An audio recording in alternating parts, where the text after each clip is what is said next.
ছয়টা দোয়া এবং জিকির আছে, যেই দোয়া জিকিরগুলো কোরআন হাদিসে বর্ণিত সকল দোয়া জিকিরের খোলাসা, সারমর্ম এবং নির্যাস। এই ছয়টাকে যদি কোনো মুসলমান নিয়মিত আঁকড়ে ধরে, তাহলে কোরআন এবং হাদিসের যত দোয়া এবং জিকির আছে কেমন যেন তার নির্যাসটা নিয়মিত সে আমল করলো। বলবো সেগুলা। এই ছয়টা দোয়া এবং জিকিরের মধ্যে সর্বপ্রথম হলো নবী করিম সাল্লাল্লাহু আলাইহি সাল্লামের প্রতি দুরূদ প্রেরণ করা।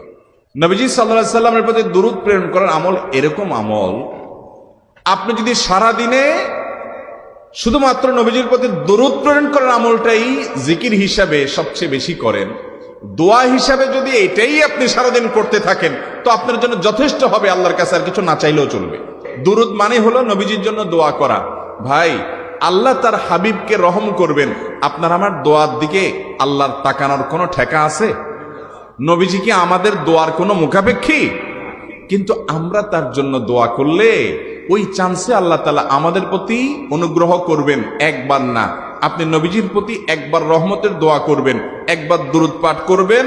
মান সাল্লা আলাইয়া মাররাতান সাল্লাল্লাহু আলাইহি আশরা, নবীজি সাল্লাল্লাহু আলাইহি সাল্লাম বলেছেন, একবার আমার জন্য তোমরা দোয়া করলে, আমার প্রতি দুরূদ পাঠ করলে, আল্লাহ তাআলা তোমাদের জীবনে 10 বার 10 জায়গায় 10 টাইমস তোমাদের উপরে আল্লাহ তাআলা অনুগ্রহ করবেন।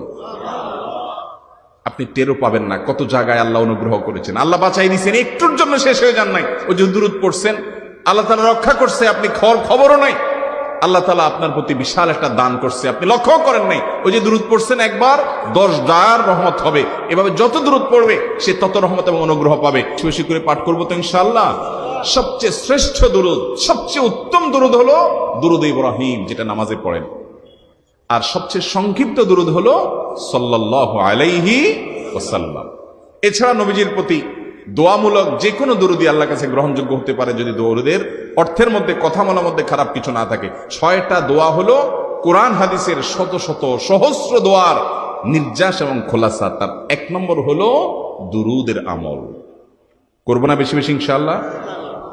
আমার জীবনে বহুবার এমন হয়েছে, বহুবার এমন এমন বিপদ যে দেয়ালে পিঠ ঠেকে গেছে, এখান থেকে উদ্ধারের কোনো পথ আর চোখের সামনে দেখা যাচ্ছে না।